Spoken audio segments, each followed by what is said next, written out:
welcome back to Drive with I. We are now in the car.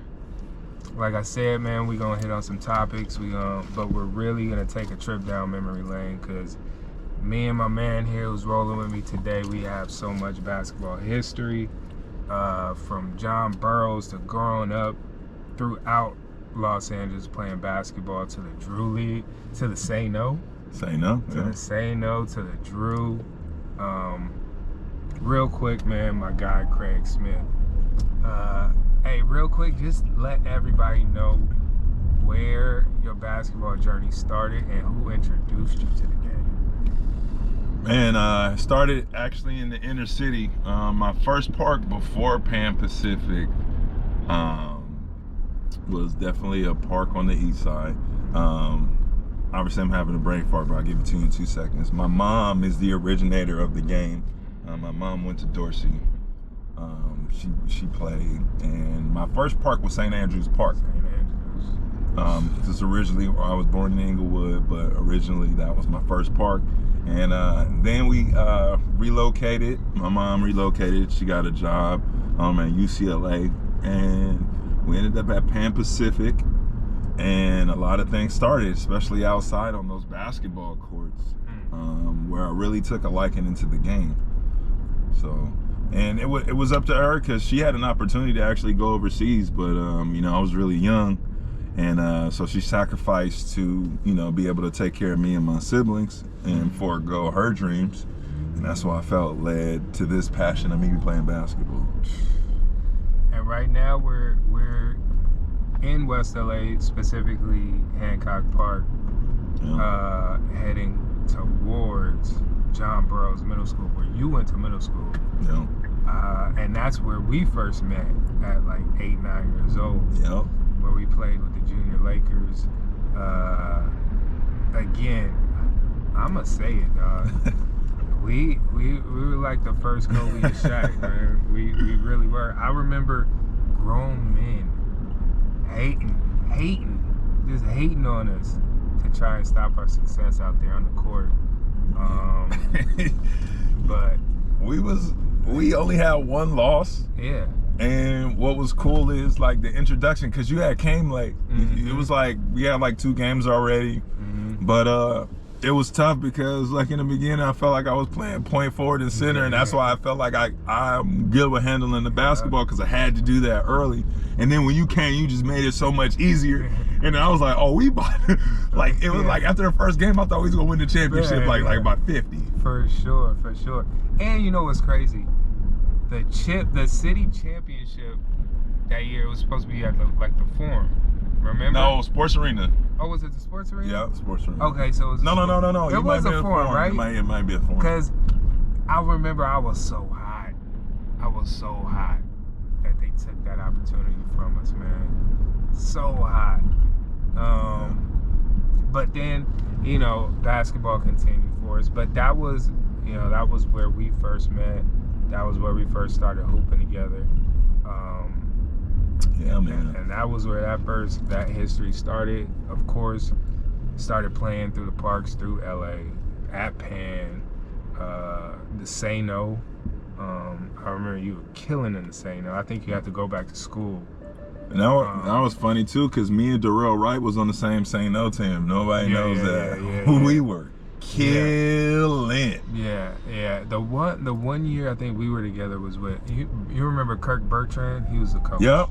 I still talk to Kirk. We actually you need to get on a call with him. I need to send the connect to for Coach. Shout out. Yeah, Kirk Bertrand. And you know what's wild about this like social media thing? Like it reconnects people. You know what I'm saying? So you remember Spencer? Yeah. Hollywood Y? Yeah. Yeah, I reconnected with Spencer. I mean, talking to Spencer all the time sometimes. It's wild, dude. So out of nowhere, like about 2 years ago. So it's crazy how this social media thing, man, can reconnect people. Yeah. And just, we're missing, you know what we should do? We should try to find the team. Oh, I'm with it.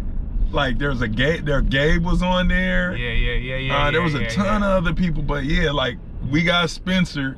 We need to find out the other cats on the squad. What I really want to do. You got the picture? You got to post a picture. Of course I got the picture. Oh, yeah, it's going. We pushed historical boundaries in basketball. And see, that's what I was going to talk about, too, was, you know, the West Side has so much talent and pushed so many pros and collegiate athletes, but for whatever reason when we were younger, it was like that West Side was soft, that whole stereotype. But out of Pan Pacific, out of Rancho, out of St. Andrews, because that's still the West Side. Yeah. You know what I'm saying? Yeah. Everything technically still the West Side, west of the 110 is the West Side. You know how much talent was pushed out of those parts? I'm telling you. You know how much talent? Well, starting off at St. Andrews. And Robertson. Myself, Hassan Adams. Yeah. Right? And then, you got Nick Young, Cedric Sabalas, Chris Mills, Sean Higgins, right? You got all these guys. I mean, and there's just so much more. And then what I like, too, is the new age, right? To help the new age, right? The Spencer Dinwoody's. Yeah. Right? Alan Krabs. There was so many people that came after us that I was like, oh, he played at Penn? And it's crazy. It's still crazy for me to call it Penn because I grew up with the West Wilshire thing. Yeah, you know? And it was just different. Yeah. And not in a bad way, but no, it was for sure. Different. You know, and it's just like, I don't even know where Penn came from, Pan Pacific. But, because like I said, I was so used to the whole West Wilshire name. Yeah. But real quick, man, we're coming up on JB, John Burroughs, man. So, and then if you guys aren't familiar with John Burroughs, this is a very historic school. That's why it looks like $1 trillion. Yeah. This school is pretty much the New Line Cinema. New Line Cinema doesn't get the production company or career like it has today without the filming of Nightmare on Elm Street, which was filmed here. And I say because, right, if Nightmare on Elm Street doesn't get filmed, you don't have the classic movie Friday. Yep. So that's what those type of things brought. And I mean, if you remember Family Matters, like growing up, or if you ever seen an episode in that school, like that's our school. Yeah. Or Bad Teacher. Like it's so many films, and that's what. Oh, look at that! Look, they building more. Yeah. School bond, dollars at work. Oh, that looks beautiful. They have like a whole soccer field. Like the school is changing because I mean it's just built on, you know, like Hollywood a little bit, and that what was cool. Yeah, and if you ever see the face of the school, you'll know right away what shows were filmed there because they used that specific frame for so many TV shows, so many movies. Man, so much history of John Burroughs. But like I said, that's where it started for us with the Junior Lakers. Coached by my brother Farley and my cousin Corey. And that's kind of where. You got your brother in the car yet? Nah, I'm gonna get him though. I'm gonna get him. How you gonna have bro in the car? I'm gonna get him though. Bro. Yeah. I ain't say bro in a minute. Yeah. I'm gonna get him though. I'm gonna get him in the car. We gonna chop it up.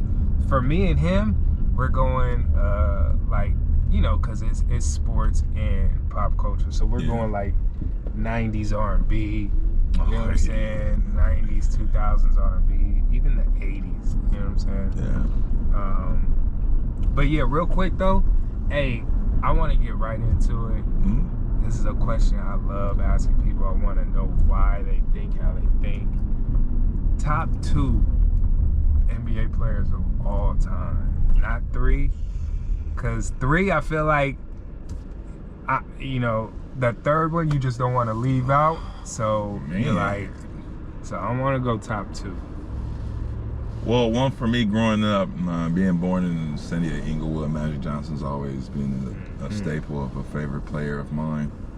A tall guy who can handle the ball and really orchestrate the offense and really change the game. I mean, the dude's just an ultimate winner. So it would definitely have to be Magic. Now, over the course of some years, like things have been changing for me. I mean, right, being able to have played with like Kobe, KG, so much love. Then it goes like, this dude LeBron got over 40,000. Crazy. We ain't never seen that. Never. And the longevity of it. So right now, it's looking like Bron low-key. Real? Just because I know in my mind, he's at the best NBA career ever. And then it's really hard being the number one pick and sustaining that. Yeah, We've seen, right, the number one picks, right? It's a lot of busts, right? It's very, like, the percentage is very not high, right? Yeah. And for what he's done, man, definitely needs to be applauded. And like I said, got over 40,000 points. Yeah. Nah, the numbers don't lie. You know what I'm saying? They say, you know, people lie. Whatever lies, numbers don't lie. You know what I mean? Yeah. But then it's like being a hooper, it is like tricked out differently, right? Because if we say, like, who do you think is like, I don't know, the most savagest of a basketball player that you want to have, right? And then my mind would be like, I would have to put Kobe, right?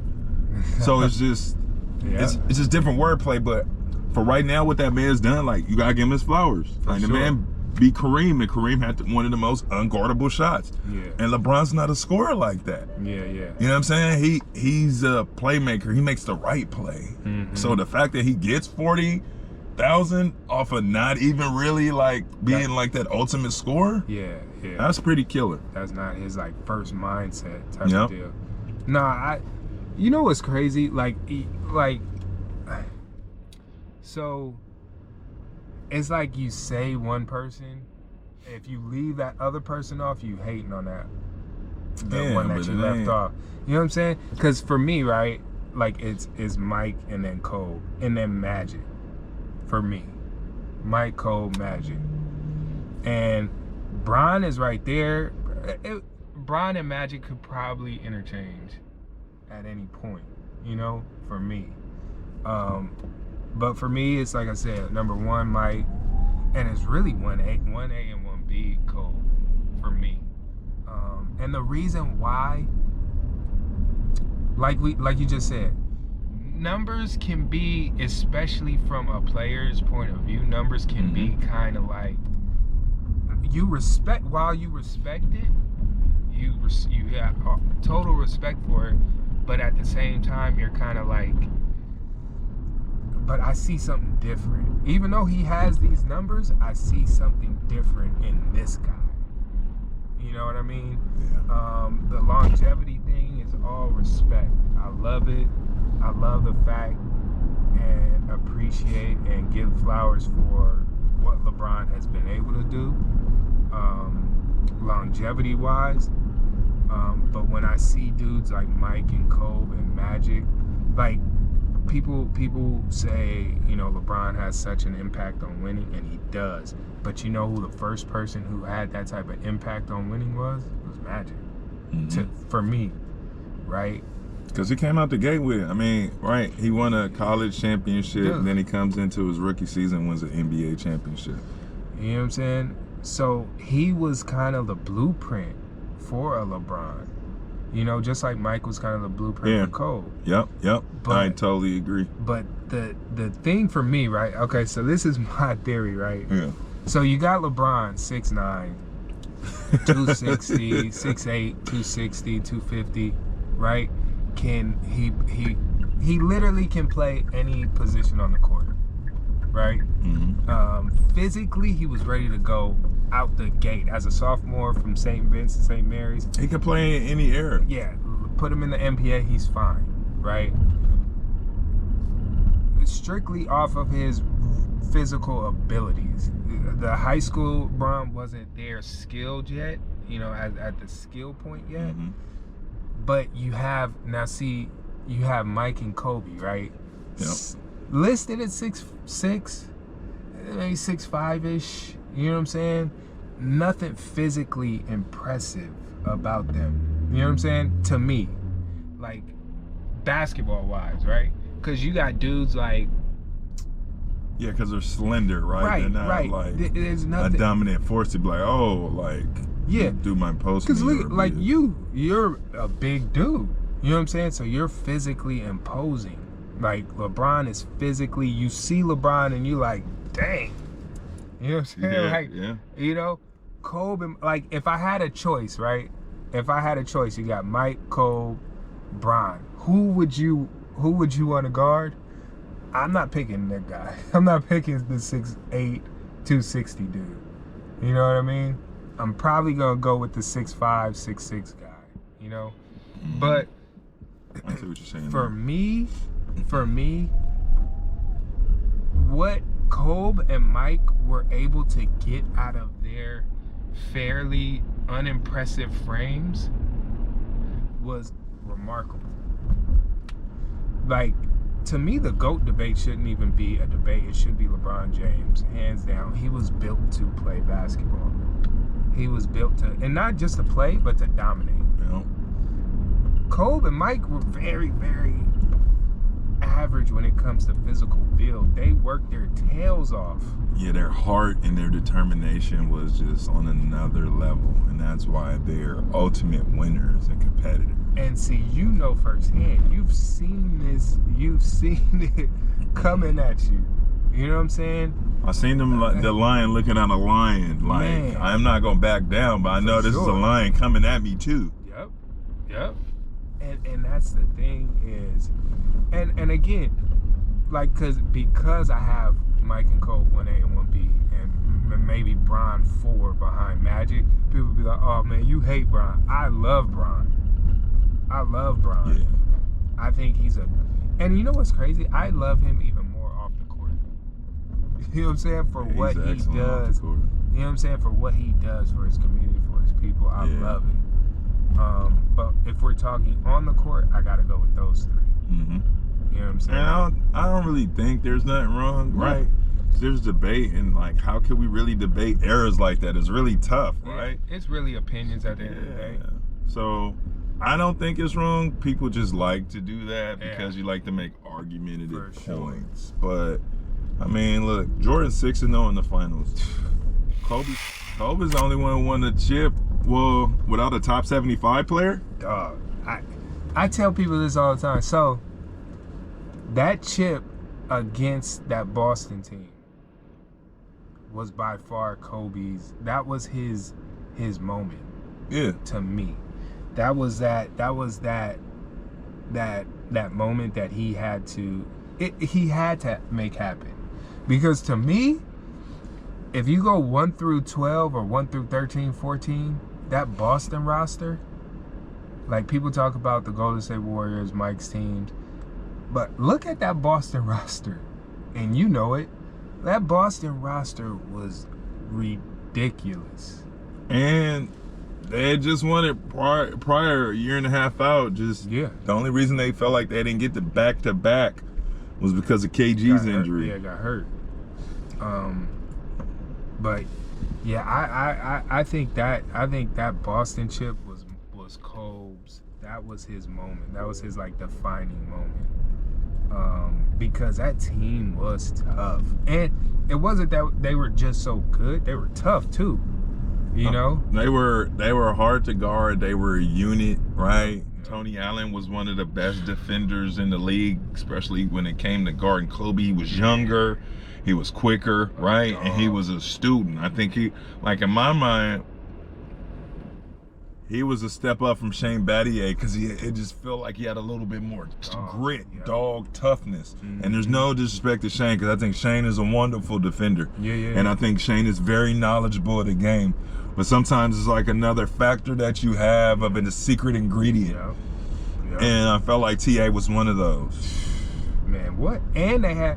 People forget James Posey was on that team, a long defender. They always say I used to look like James Posey for some reason. I don't know. Hey man, comment, man. Yeah, do I look like James Posey, or James Posey look like... I don't know, man. I don't know. There was one picture, somebody's like, that's you. I was like, no, dude, that's James Posey in the pic. Shout out James. Shout out James Posey, man. Yeah, but that team was tough though, dog. That was a tough team.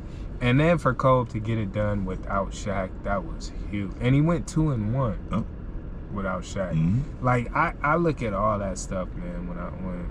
When you start considering GOATs and this and that, and you know. Well, your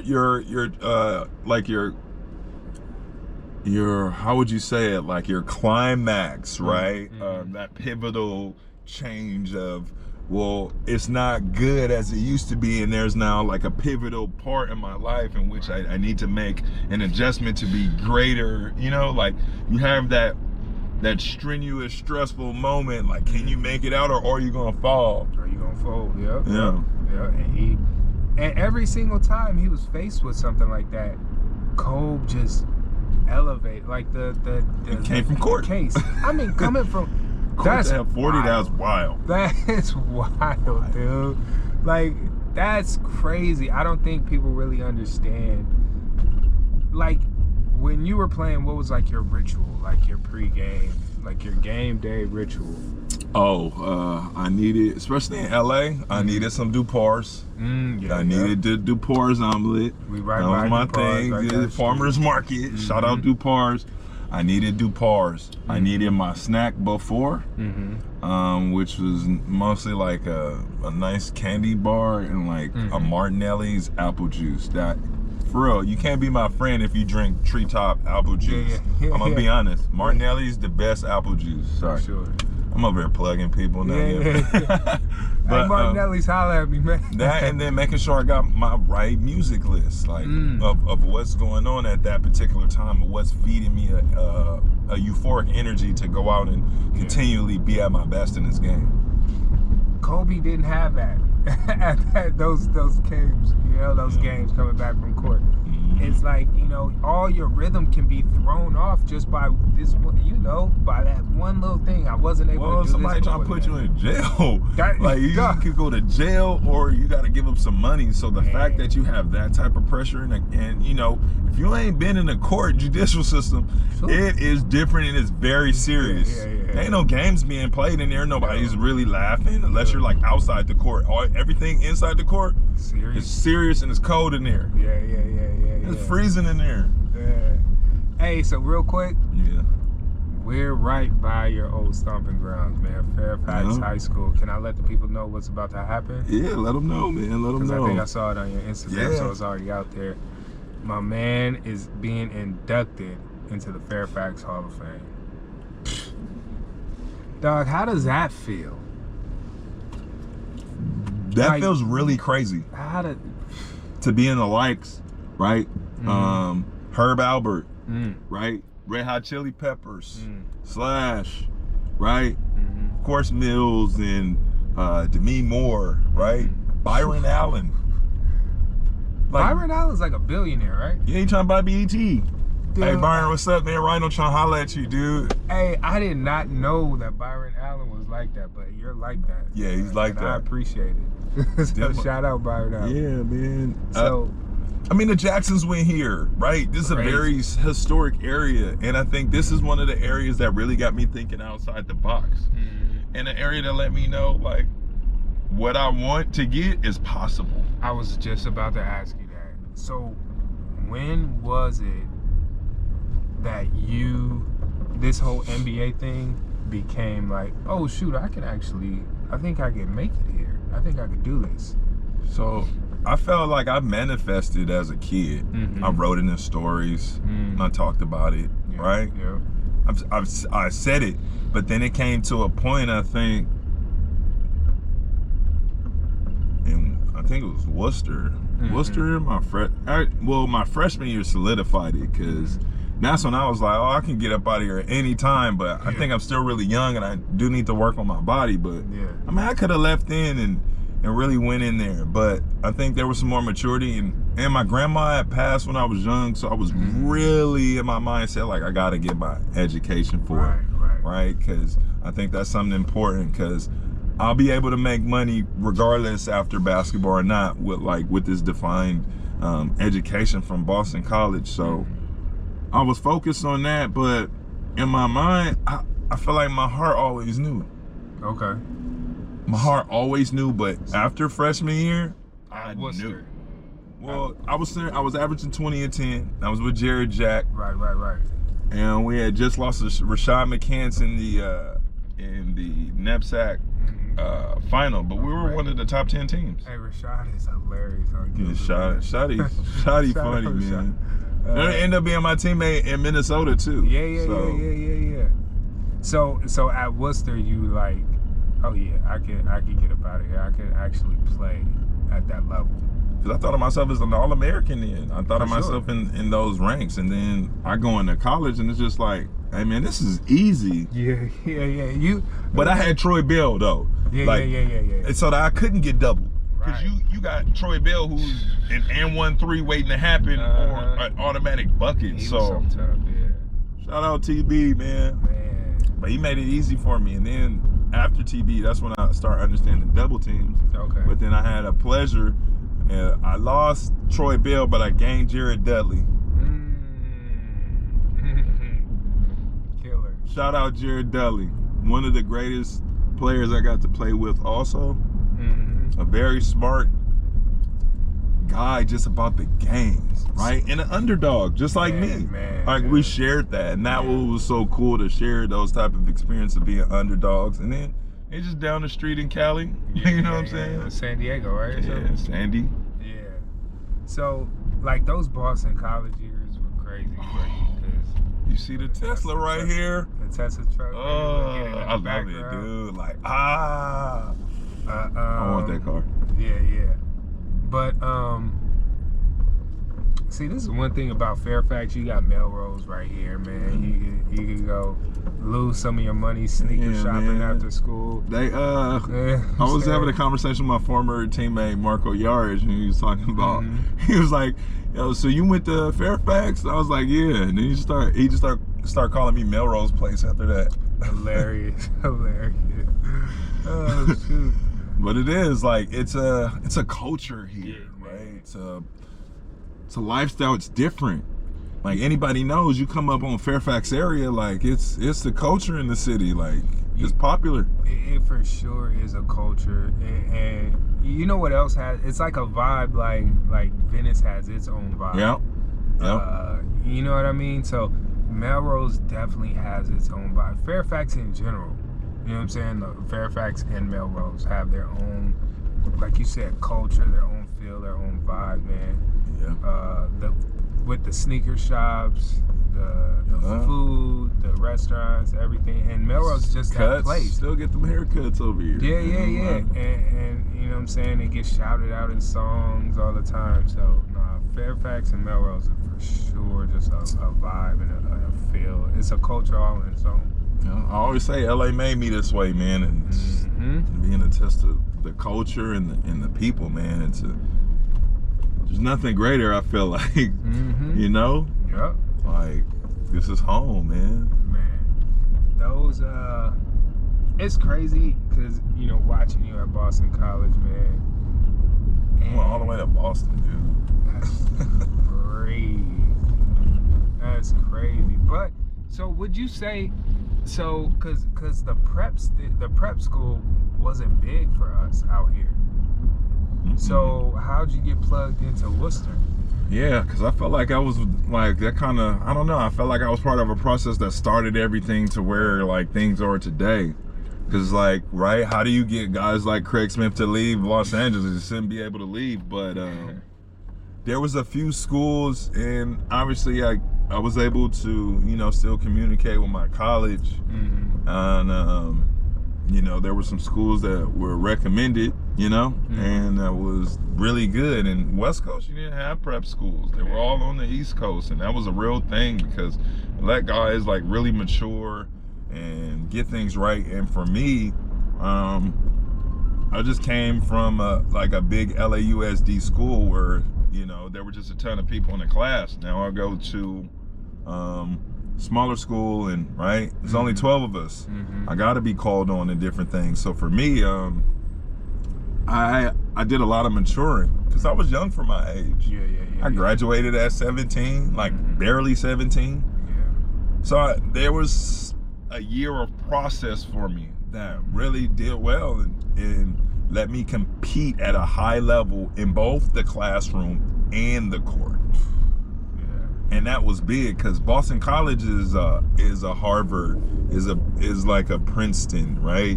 Is like one of a Colgate type of school, right? A East Coast USC or whatever. You gotta do all your work there. Yeah. I'm telling you that from personal experience. Yeah. Hey, speaking of college, man, what you think about this transfer portal? Because back when we were in college, you transfer, you gotta sit out a year unless you were going down, right? In division. Now is, dog. I would have been at UCLA probably, or USC, like right? back with BC, and they would have been hot. I was about to say, cause you would have had an All-American year at Boston College, and then out of nowhere, hey, I'm going to UCLA. Well, I probably would have been making like $6 million a year. I was just about to say, so the NIL. So that's my next question. Because I'm like, how do I get paid for my Sports Illustrated cover? So. Because I know that would have been a bar. Man, what? And so the transfer portal is wild because you got dudes like Caleb Love. Like, he went to North Carolina. Mm-hmm. I think they won the chip. I know he played in the chip, but I think he won the national championship. And out of nowhere, he's like, I'm up out of here. And it's like, wait, huh? Like, usually back when we were playing, you transferred when you had an issue with the coach, or your coach may have left, and you don't really see eye to eye with the next guy. Now I feel like the transfer portal, man, it's like NBA free agency. Oh yeah. You know what I'm saying? And it's like, because it's about making big money, man. Yeah, and I like the way I would govern it more so is you get one free transfer, and then after that you got to sit out a year if you transfer. Yeah, because you can't keep doing it every year. You know what I'm saying? It'd be certain dudes like 7 years in the game. Like, dude, chill out. You know what I'm saying? It's wild, man. But NIL. What? I'm all for NIL. I'm all for NIL. We kind of started it. We started it with the college video game. Yep. And I mean, if you played the game now, you get paid for your likeness. Yep. Regardless, whatever year. Yep. You get paid for your likeness, video games and all that. So it's not a complaint. I love it, man. The NCAA's been getting over on athletes for so long. Yep. And for kids to actually be able to capitalize off of the hard work that they're putting in and day out, I think is awesome. Yeah. So I'm all for NIL. Transfer portal, I'm for it too, because I got into the transfer game and I didn't. I should have stayed put. I shouldn't have, because the grass isn't always greener. Man, you need to say that again. The grass is not always greener. So, a lot of kids, and I tell kids nowadays too, is, stick around, work through these issues that you may be going through, because like I said, the grass is not always green. Well, I think we got to tell them about signs or like red flags, right? Yeah. For sure. If you like are in a position where you're able to have good dialogue and communication with that coach and there is interest, I think you should stay. Mm-hmm. It's only going to be in certain situations where I feel like, are they really trying to push you out? Because there's things where they do that now. So that would be the case, but you can't just have a change of heart because you may not be playing the way you want to play and you thought you were going to be playing different. Like, that's a little bit of adversity, and that's something you're going to need to like go through versus like trying to duck it. If you duck it, it's just going to come back later in life at some point. Mm-hmm. So it's like you might as well deal with it now in that regard. And everything's not bad. It can always make you better. What doesn't kill you makes you stronger. Yeah. And sometimes being in those type of positions can definitely make you stronger. Yeah. Like, I had a scholarship offer from Oregon State. They resent it. They didn't think I was going to be playing basketball at a high level like that. Mm-hmm. And I could have soaked about it, right? Mm-hmm. But I didn't. I decided to keep working and keep pushing. Mm-hmm. And that led me to being a BC Hall of Famer. Crazy. And that's a good point, is the adversity. Kids need to learn how to deal with this type of stuff. Now, like you said, there's red flags where stuff just can't be worked out. So you may have to make an exit for your better. But there's certain things, like you said, like nowadays, if the cafeteria food is bad, I'm transferring. I'm out of here. You know what I'm saying? Yeah. I don't like what they say on Tuesdays. I don't like what they make on Tuesdays. This ain't Taco Tuesdays, I'm out of here. You know what I'm saying? So I think there is a benefit to sticking around and fighting through that adversity and fighting through, those obstacles. It's a learning lesson, man. I think a lot of kids need to go through that stuff and figure it out. Oh, absolutely. Can you see? We've been here before the Grove was here, where there was a kiddie land and the Gilmore Bank, right? Because the Gilmores are the owners, like the history. Ridiculous. But you know what stood the test of time? Ross, I'm about to go back in there. Get a couple teas, dog. Stood the test of time. Wait, dog. what is this? Like the Kmart? Oh, yeah, this was a Kmart. Wait, That's is this crazy. a hotel? Dude, Is that a Hilton? It's probably, because that's the sign, right? Right? Ain't that the Hilton sign? Oh, I don't know. Or maybe not. That looks weird. But it ain't Kmart anymore. It ain't, nah.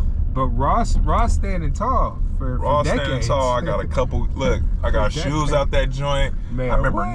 Nas had a clothing company. I got it for cheap in there. And I was like, oh, you could get the high name brand stuff for the low. Man, polo tees. Polo tees. I still get Dude, that's where I go. there. So, all right, I'll give you one inside thing. And people think I'm bougie about this. I don't wash my white t-shirts. You toss them? I toss them. And then I go get the pack. See, I need to start doing that. You know what I'm saying? Like, cause the shirt it'd be trash after that. And then it'd be like either shorter or it might be okay, but like there's nothing like just getting a fresh Calvin Klein tee. I need to start doing that. I'm the guy that my white tee might be a little I'm telling you, it'd be brown, fresh. a little tan. You know what I'm saying? But I need to start tossing those things. But yeah, man. Just like those are socks you can, you know what I'm saying? That's what you gotta get rid of and keep fresh. Yeah. Real quick, so we'll probably end it on this, man, because I don't want to take up too much of your time. But so me and you, and see, and I'll end with this after. But so you're coaching now. I know, right? And it's like, wow. and you're a mentor. I tell people all the time, like hard work, obviously, right? You put the work in, you'll be fine. With my young kids, my youth development, I work on mental first. Like I try to ingrain in them, believe in yourself, trust yourself, have confidence. Because I believe without confidence, you could put in 10 hours a day. If you don't trust that work, if you don't trust that product, it ain't gonna work. Yeah. You know what I'm saying? So with my kids, like, especially young, right? 11, 12, you will never catch me. They can launch threes from wherever, and you'll never catch me being like just downing them, you know?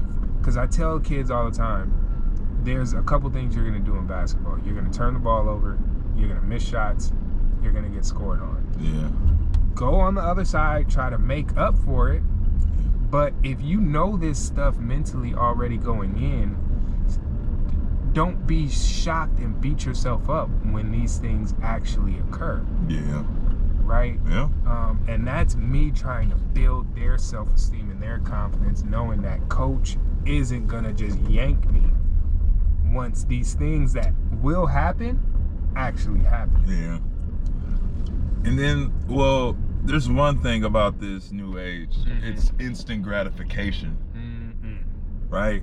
What I do, I want to see the result now. Right away. So that kind of deals with the confidence within itself. Right. Now, I think it's great that you're teaching that because it puts a calmness within them to let you know, like, regardless, everything's going to be okay and everything can be figured out. Yeah. But obviously now I know, too, going forward, how this coach operates. Yeah. And how coaching is and how we can build a bond, right? And how we can be on the same page. And now I'm understanding, right, what we need to do as a team, because now I understand coach's mindset. Yep. Yeah. And he trusts me. Yeah. And it's one of those things, like when we were growing up, we had coaches, you know, that the moment you can cough on the court and they'll be like, hey, get him out the game. And it's like, wait, what? Yeah. And it's like, whoa. You know what I'm saying? So now my confidence is, if I had any to begin with. Yeah, it's a burrito. now my confidence is a wrap.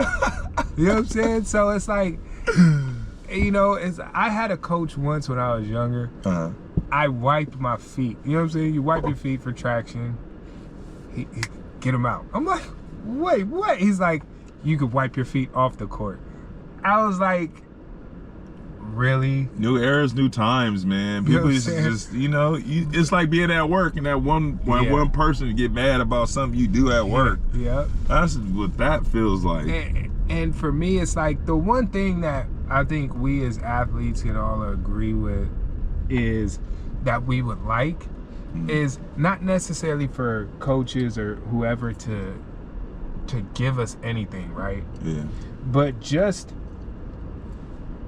allow for a player to fail forward. Like, and what I mean by that is, like I said, no one has ever played a perfect game, season, whatever. You as a coach understand that I'm going to turn the ball over at some point. At some point during this game, somebody's going to score on me. I'm going to miss a shot. Yep. Whatever the case may be. Don't crucify me for that. You know, you could get on me all day about effort. That's the biggest thing. You know, because that I can control. Yep. I can't necessarily control making this ball go into the basket every single time. But pulling up from half, oh yeah, or doing something like that, or you're going to the hole, somebody's wide open, right? You're not making the right plays. Yeah. There's certain things in that detail, and that comes down in film.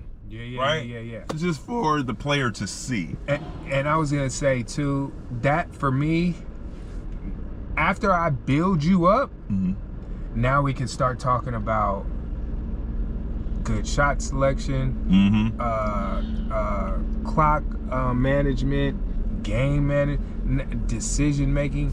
But I need you to trust yourself first. You know what I'm saying? I need to build you up. I need to get your confidence on a level to where when stuff bad happens out there on the court, you're able to deal with it and move through the constructive criticism. Right. So now we can start building. You know what I mean? But yeah, that's what I, you know, and that's what that's kind of what I preach to my kids, and when that's my kind of approach to youth development, is just building kids up confidence-wise. Effort, now, if you don't give me no effort, I can't mess with you, because it's like, you can control that. Yep. You know what I mean? That's the one thing that doesn't take talent. Exactly. Effort, defensive end. You don't need talent to be a good defensive player. You need to have effort and heart. Yep. And just want to do it. Go out there and do it. Oh. But, yeah, man, I think, so I think we're going to end it there, man. I know my man got a lot of places to go, man. I just, like I said, man, before, I appreciate you coming out. And honestly, so this is what I was going to say. This moment is like full circle, man. I have friends that I've called friends for decades now. Like kindergarten, preschool, first grade, second grade. And this is for sure one of them. Been knowing each other since 8, 9 years old. Hooping together all our lives. I told you my mom said, "Oh, you gonna see Ivan?" Yeah. And you know what? Just to see it come full circle, we grew up playing basketball together. Now we're coaching, we're mentoring, and kind of regurgitating. I mean, like, just to be honest, sorry to interrupt you, but like, you giving me that opportunity to speak to the kids, like, that was one of the beginning parts of like me doing what I do today. And they man, we need you back over there. Oh yeah, that's no doubt. I'm coming back. Yeah, and so, but like I said, just a full circle moment, man. Grew up together. Now we're mentoring, coaching. Now we're entering fatherhood together. That's crazy. So, you know what I'm saying? And we're just regurgitating the knowledge that we've been blessed with, and we're just passing it on to the next generation of basketball players and young men and women out there to be productive citizens of this great city we call Los Angeles. But again, man, I appreciate you, Craig. Man. Oh, man. Oh, you can... the COA. Yes, sir. Yes, sir. So, man, anything you got to tell the viewers what you got coming up? Anything to look out for? Instagram handles, all that stuff. Yeah. Executive producer on a film called short film called Ayo Checkup. Pushing it into all the film festivals coming soon, so check out about that. BlackRhino83.com is coming soon. Working on all types of projects and different things. I don't think people are aware that obviously I'm a children's book author, but I'm also just a writer in general. So there is movies and stuff to be done. And I always want the kids to go after their dreams, because I was one of those testaments. I got to do it, so I want to help inspire the next generation to go after theirs. So I'm going to constantly be in elementary schools, middle schools, and high schools, being somebody who inspires kids. But there's more books, and hopefully there will be a cartoon soon. Black Rhino. So stay tuned. My God, man, appreciate you again. Hey, real quick, that's Craig. I'm Ivan. You've been on a drive with Ive. Y'all be easy. Catch me somewhere out in traffic.